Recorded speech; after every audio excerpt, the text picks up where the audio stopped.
Roberta Alexander, the luminous American operatic soprano, entered the world on the 3rd of March 1949 in Lynchburg, Virginia, to a musical family, her mother a soprano, her father a choral conductor.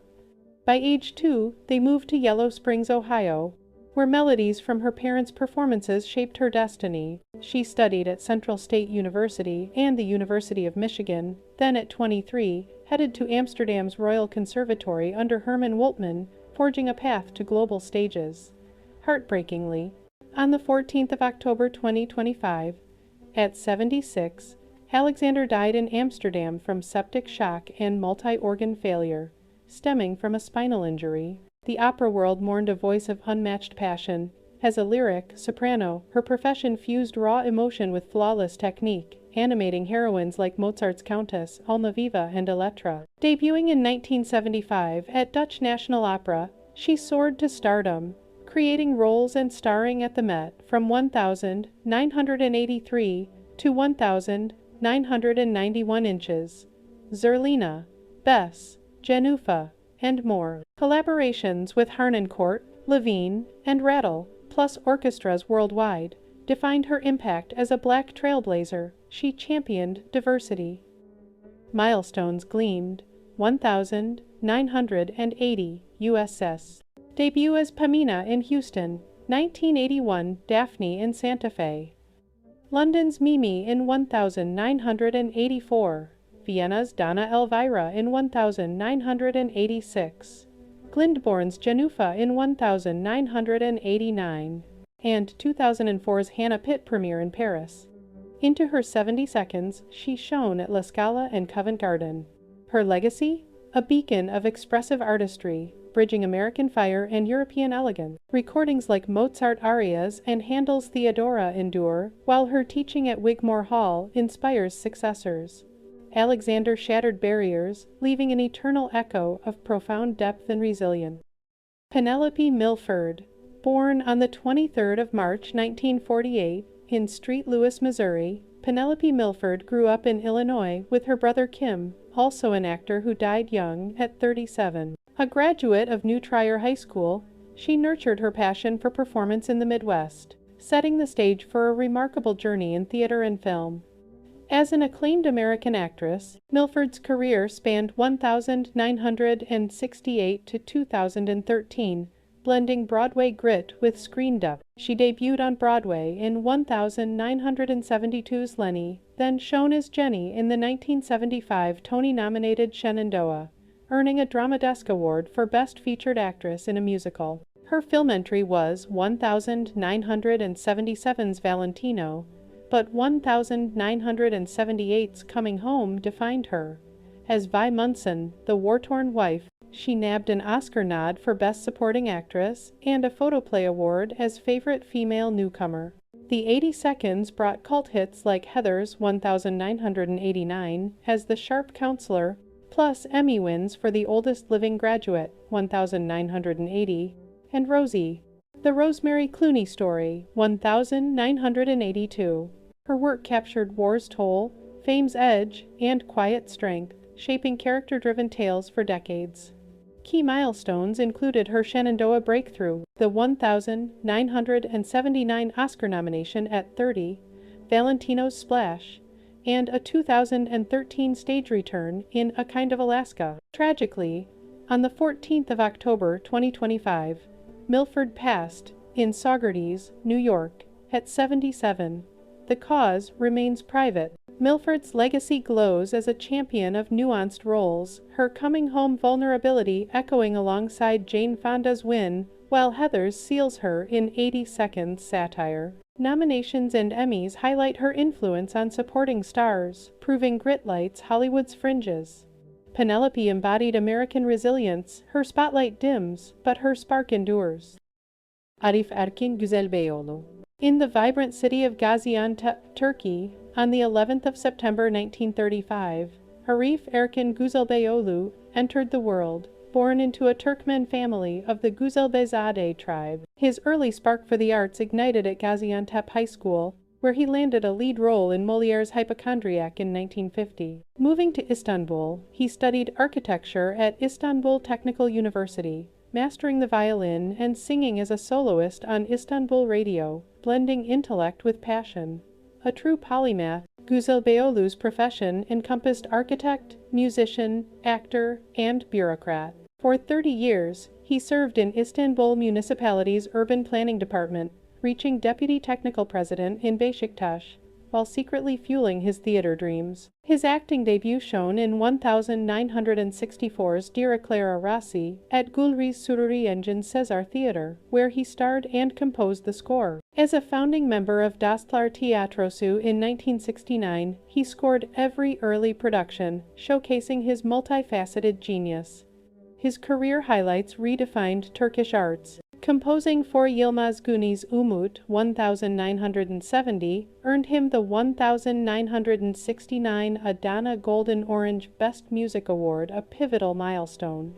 On screen, İkinci Bahar revealed his depth, but Yabancı Damat 2004-2007 as the endearing Mehmet Didi made him iconic, captivating audiences with family warmth. In Beyaz Melek 2007, his heartbreaking Mala Ahmet tugged heartstrings, while Muhteşem Yüzyıl 2011 cast him as the cunning Piri Mehmet Pasha, enriching Ottoman lore. Nominated for 1,997 Afife Theatre Awards and honored with a 2013 Cinema Writers Association Award, plus a 2021 Izmir Festival tribute. His 1,969-2025 journey bridged eras. Tragically, just a month after turning 90, on the 11th of September 2025, Güzelbeyoğlu passed away on the 16th of October 2025, at age 90. The cause remains private, as shared by son Mehmet. His legacy? A pioneer who humanized stories across stage and screen, inspiring artists to defy boundaries. From Mehmet Didi's wit to Mala Ahmet's grit, he built empires of emotion. Farewell, Usta, your light endures. Tomonobu Itagaki. Born on the 1st of April 1967 in Tokyo, Japan, Tomonobu Itagaki grew up amid the city's tech boom, graduating from Waseda University Senior High School in 1985 and earning a law degree from Waseda University in 1992. Though trained in law, his heart was in gaming, inspired by his father's katana, forging a samurai legacy that shaped his action-packed designs. Married with a daughter who influenced titles like Ninja Gaiden, Dragon Sword, Itagaki's cool, sunglass-clad persona became iconic in the industry. Tragically, on October 16, 2025 today, Itagaki passed away at 58, as announced via a pre-written Facebook post from his family. In it, he reflected, "I am proud to say that I followed my beliefs and fought to the end." The cause remains private, leaving fans devastated by the loss of a gaming visionary. As a pioneering Japanese video game designer, Itagaki joined Tecmo in 1992 as a graphics programmer on Tecmo Super Bowl, quickly rising to lead Team Ninja. His career exploded with the 1996 launch of Dead or Alive, a fighting game revolutionizing the genre with silky animations and strategic depth, spawning hits like its beach volleyball spin-offs. In 2004, he revived Ninja Gaiden as a brutal action masterpiece, emphasizing fluid combat and player immersion, setting Xbox-era standards and earning him a 2009 IGN Top 100 Game Creators spot. His impact? Bridging Japanese precision with global spectacle, influencing developers to prioritize seamless, adrenaline-fueled experiences. Milestones defined his path. Dead or Alive's debut in 1996, Team Ninja leadership in 2001, Ninja Gaiden's 2004 reboot and Tecmo executive role, his 2008 exit amid a bonus dispute, founding Valhalla Game Studios for 2015's Devil's Third, and 2021's Itagaki Games launch. Rebranded in 2024. Itagaki's legacy shines in acclaimed works like Ninja Gaiden Black and Fatal Frame 2, blending simplicity with unyielding fun. Even as Valhalla folded in 2021, his bold advocacy for cross-cultural innovation endures, proving one designer's fierce convictions could redefine gaming forever. Jim Bolger. New Zealand's steadfast leader. Born the 31st of May, 1935, in rural Opunake, Taranaki, to Irish immigrant parents, young Jim left school at 15 for farm work as a shearer and hand. By his 22nd, he owned a Tequiti farm, married Joan in 1963, and raised 9 kids while joining the National Party in the 1962nd, forging a farmer's grit into political resolve. On the 15th of October 2025, Bolger passed peacefully at 90 inches Wellington from kidney failure, surrounded by Joan, his children, and 18 grandchildren. His death closes a chapter of quiet transformation. A farmer statesman, Bolger was MP 1972 1998, Prime Minister 1991,997, and U.S. Ambassador 1998 2002, the last farmer PM, blending rural savvy with global vision.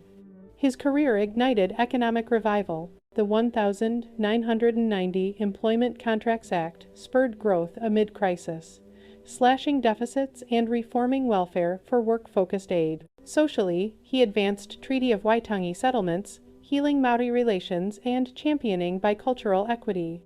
Milestones defined his rise: 1972 King Country election, 1986 national leadership, 1986 Labour toppling win, 1986 MMP referendum for ferry vote, 1986's record popular vote, though coalitions ousted him in 1997. Bolger's legacy? A resilient, inclusive Aotearoa economic architect, reconciliation pioneer, electoral reformer. Honored with the 1977 Queen's Silver Jubilee and 1990 commemoration medals, he whispers to us, "Till the soil, sow the change."